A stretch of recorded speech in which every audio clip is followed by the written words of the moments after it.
No, you can't have him. He's not food. No.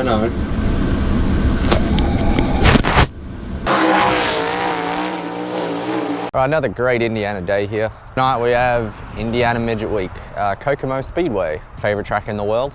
I have taken some banking over though, so it's not as good as it used to be, I think, but it's still great. A bad night at Kokomo is like as good as a good night anywhere else. Got the magneto in John's car. That was the failure in the previous video. It wasn't failed yet where it stopped running. It was pretty much fighting for life. I have a phone call. This is not a call-in show. It's a spam risk. Hello. Hi, good morning. My name is Daisy. How are you? Hi Daisy, how you going? Yeah, doing great, how are you? Okay. No, don't say okay, I asked how you're going. That the government is giving you subsidies to help you pay your bills without any cost to you. So do you currently have any government or state provided health insurance like Medicare or Medicaid? No, I don't need it, I can pay my own bills. I understand that, but over 70% of people aren't receiving even half of the benefits available to them. This is just free information that will help you improve. Yeah, no, I don't need it, mate, I don't need it. need to check a couple things. Yeah, no. Do you currently have any Medicaid or Medicare? No. All right, well, perfect. You are eligible for this subsidy. I'm not eligible. I don't know if they're scammers or they're actually helping, but they call me at least 3 or 4 times a day. Between that and tax evasion and tax help, that I have overdue taxes. I haven't done a tax return in America yet. How could I have back taxes if I've never done a tax return? Funny that. Yeah, if you've never been, like one thing with America, the telemarketers are relentless. Wow. But anyway, back to sprint car racing. This isn't a call-in show, but anyway, it's turning into that, isn't it? So we got the mag fix, did all the timing, started up in the street, which I have some video of that, I think.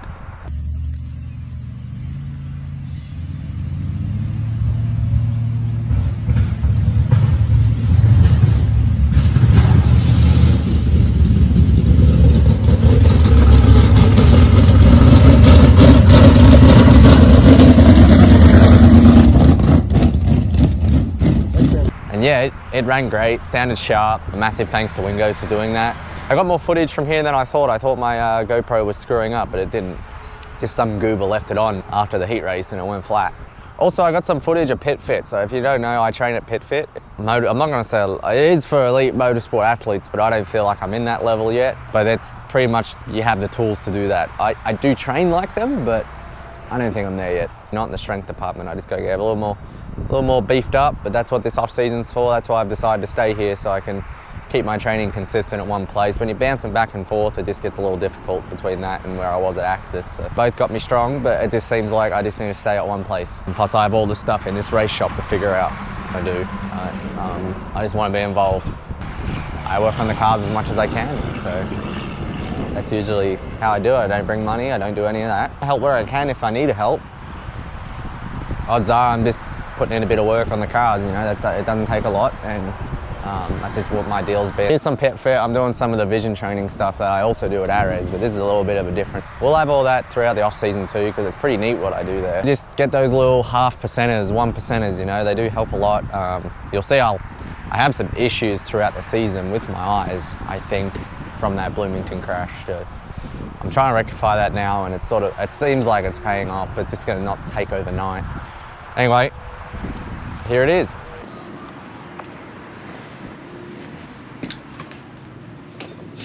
I got my GoPro today. Oh, I told you, he's vlogging. I'm not vlogging, you could probably use it to heckle me if you want. You want to be on it? What's up, guys? Subscribe. Like and subscribe. You expect me to bring it in today? I didn't. Oh, okay, I thought you were saying We're that. talking about doing some stuff. I'm trying to, but I'm not that good at it. Called the vlog. Todd vlogs. And that sort of rings. Today's a cardio workout, and it's not that bad. It's sort of keep your heart rate at 130 to 145 and send it. I'll do it. That gives you some good content.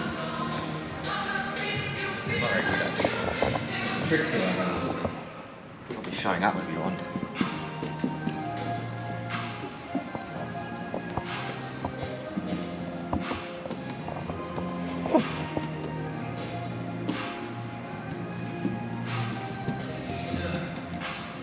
Alright, let's make this harder. 5 plus 10. 10. 5 plus 10. 5 plus 10, 12. I don't know, I can't. 10 minus 4. 6. 2 plus 2. 4. 9 times 2. 9 times 2 is 18. 10 plus 10. 10 plus 10 is 20. 21. There you go. What's 9 plus 10? 21. You stupid. 166. Okay, I said 5 plus 10 and you said 12. 15. This one is 9. 9 times 0. 9 times 0 is 0. 30 plus 4. 30 plus 4 is 34. 50 minus 6. 44. 44 plus 6. 50. Okay, good job. 9 times 9. Oh shit, you got me at 81. No, Okay. that's probably gonna be my score. Ooh, it's better. Good job.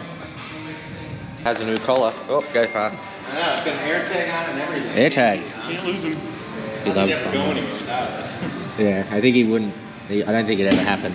Yeah, look at that. Where is that air tag? Oh, right there. Yeah. Pretty cool, huh? Pretty cool, huh? Pretty cool, huh? Pretty Swag. cool, huh? Chester is the employee of the month like 3 years running. Try and get inadvertently more from Pitfit, but I'll just let the trainers decide that. You're seeing a little bit of the reflexion. I think that's how I pronounce it. Reflexion. I'll say it like French for some reason. Yeah. But anyway, he's Kokomo.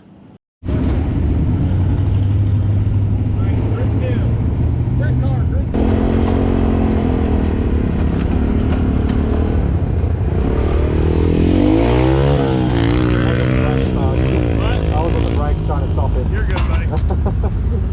Wasn't yelling at you. No, it's all good.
After hot laps, it suddenly bloody snowed. Huh. Funny that. This is a new experience for me. Anyway, we're out here with Holly. Oh, yep, she's doing a poo. That's her business. Never seen snow before till today. It snowed yesterday, but I didn't have my camera or anything. I went to work. I had to go to work today. Hot laps there, we remodulate yourself again. You know, I haven't run a motor that ran. I'm always trying to overcompensate my low revs. I'm worried I won't pull out of it. It's just gonna stall, fall on its face pretty much. So different. It still had it a little bit. Really a nice takeoff. So I just thought it was fat down low. I think it actually screwed me. When you're leasing the transponders off the track, it's their responsibility. I wasn't on the timing loop. Felt decent, like I didn't feel like I was quickest. Come in and I'm on the bottom with no time. I'm like, what's the go here? Like I went to the the guy on the grid, and I'm like, what's the go? We'll get rectified right now. And I think is, I'm sorry they put me 5th. Okay, that may be where we were, but I know I wasn't on the timing app, so I wasn't sure if it was just I'm sorry, because someone else had an issue too, I remember, and they just got put outside the invert as well. But anyway, that's how it is. So anyway, here's our heat from 5th.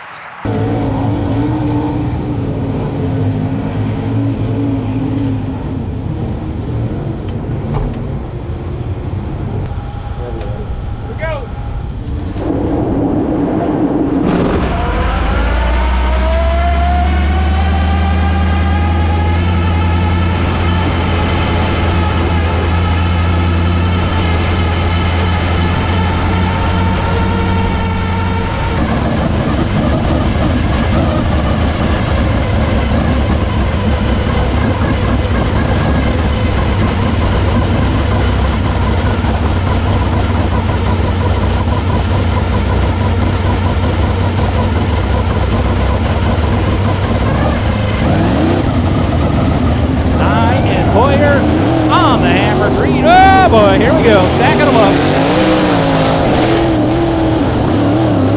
It wasn't pretty. Everybody's going in the right direction. Green light, green's go.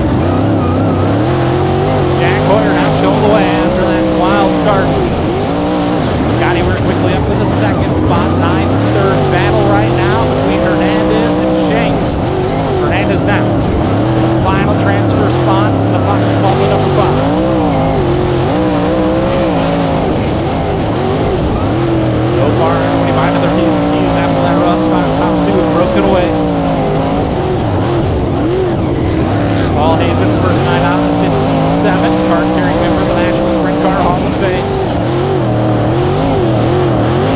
Mr. Hoyer, 2nd generation racer for all of the companion sprint car events here during Midget Week. Was in the family car until tonight.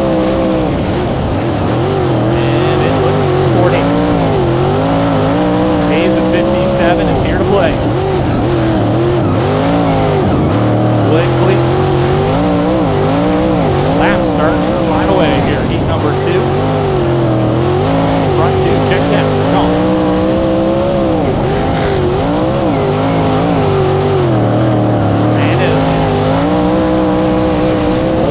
Third spot, Austin Nye right now sits on the final transfer spot. White flag in the air this time for Jack Hoyer. 1 trip around Kokomo Speedway. Scotty Rear going to go to a redraw unless he has some time with blows. Hernandez going to put it in the show. Shane trying to put a move on Nye. Good battle for the final transfer spot. Meanwhile, he swept all Hoyer here in heat number 2 to pick up the win. Scotty Rear across the line 2nd. Hernandez 3rd, and Nye puts it in the show. Thompson the 6th, Robert Brown, and Jack James.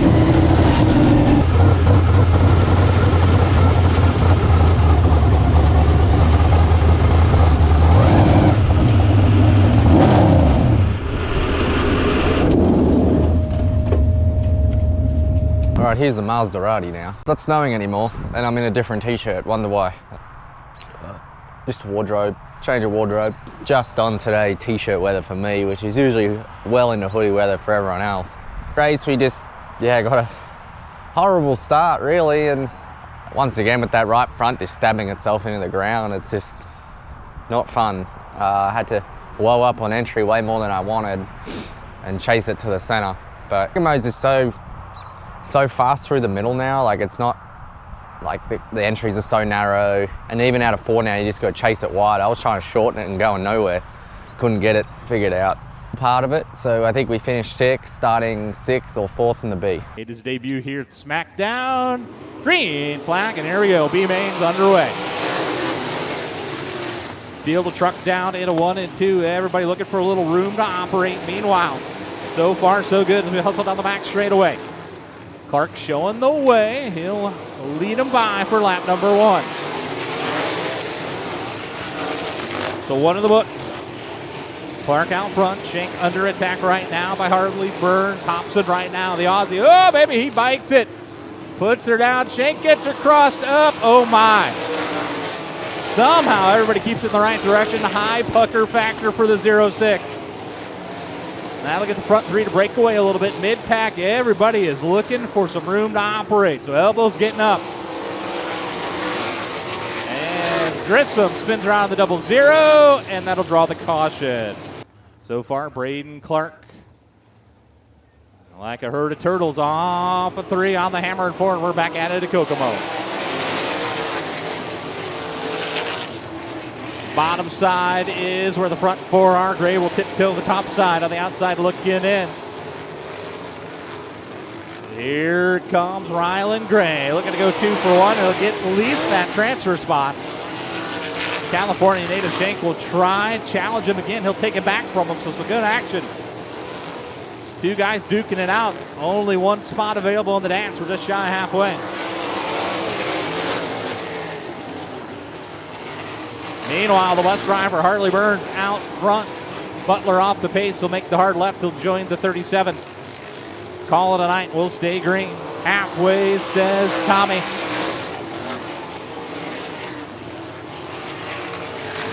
So a 4-car battle right there. 4-3 spots. Oh, Hobson's got problems. He'll take a shot in the short, and I believe it is broke.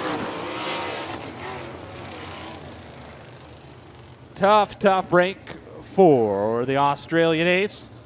Todd Hobson, Jason Stradette Racing, Drew Fab, Electric Works, Nero Power Machine. Apples to eat.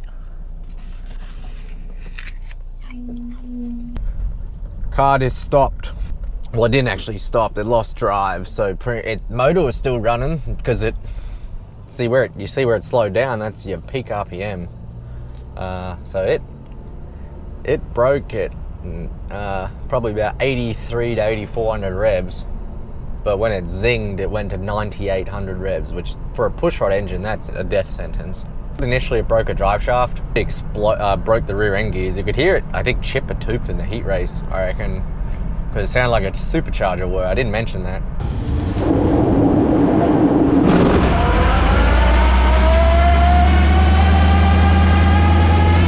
But yeah, the supercharger were a little thing in the bottom. That's when I first noticed the problem. The story of those gears is they're mine, so I feel really bad they failed. We had to go back to our 411 ratio rear end. I chucked a 597 gear set in it before I come over in my own car, and I got it out to put in this rear end so we could race after the rear end exploded on the dyno. So that sucked real bad. So I didn't get any photos of the gears. I didn't know. Dad, I was working, so Dad went down to help John. John explained to me that it was like, one was a nub, like pretty much just a circle with no teeth, and the other one just had the profile of the gear. Profile of the gear eaten into it on the top. So tick that off the bingo card. Rear end gears. I only had myself to blame. I didn't know the history of the gears, but they were with my buyout, and those ones didn't look like they had a lot of work. But anyway, it was obviously an issue. You can see the little bike I did as well. Like that was when I really attacked how hard I wanted, but maybe about 80% of how hard I wanted. Get all locked up. Like it's not even just like it balls up on the right front because of the roll center's different out. What I didn't explain is the panhard. So why it's stabbing the right front end of the ground, the panhard is below the axle. And when the panhard's below your axle, it does all sorts of wild shit. But I just had one hole, and I never really put it together until it was on the ground at the racetrack. Harrigan, it seemed to like it. I don't know, I just felt like I had better right front response, but you're doing the mile per hour at Harrigan, but by the time you turn, you're already on the pick, slowing the car down. But Kokomo, you just got to sort of send it in as hard as you can. So yeah, you see the one lap I attacked it about 80%. I did a bit of a bike, and then ran the bottom and sort of tried just to carry as much momentum through the middle as without touching the curb. Amazon's backing onto the road. No, you're already half on the road, dude. Sorry, road rage. Being their shoes, having to back out on a busy road like this. I'm on my way to gym again, by the way. You can see I could slide up to it in a 1 and 2 there, because I was sort of just, if I got the car in and pointed the right way, it did the right thing and went forward. Going in a 3, you have to just go in sort of so straight, and you sort of twist it up in the center to come off, but decided I'll sell out and just follow up that end, and I luckily made it work. And then yeah, rear end exploded, or rear end gears exploded, and ended our night. So hopefully the rear end didn't get like chewed up or anything with all the metal in it. John cleaned all of it out and it ran the rest of the year fine. Bum for John as well, you know, like we've had a shocker. Some of it ain't our doing, some of it sort of just maybe is just a little bit of maintenance we could have done in the off season, but at least we figured out the magneto. Anyway, I'm probably gonna end it here. It's been a long video, you've had to see me talk a lot, which I'm trying not to do as much, but I don't know. I like information, but that's me. I'm not the viewer. Help in the comments. How do you filter these spam calls out when I'm on work? Like my work filter, do not disturb. How do they get through? It's ridiculous. That's where I'm leaving the video. A little bit angry, but it's all right. We're fired up. Thanks for watching. Stay tuned. On to the next one.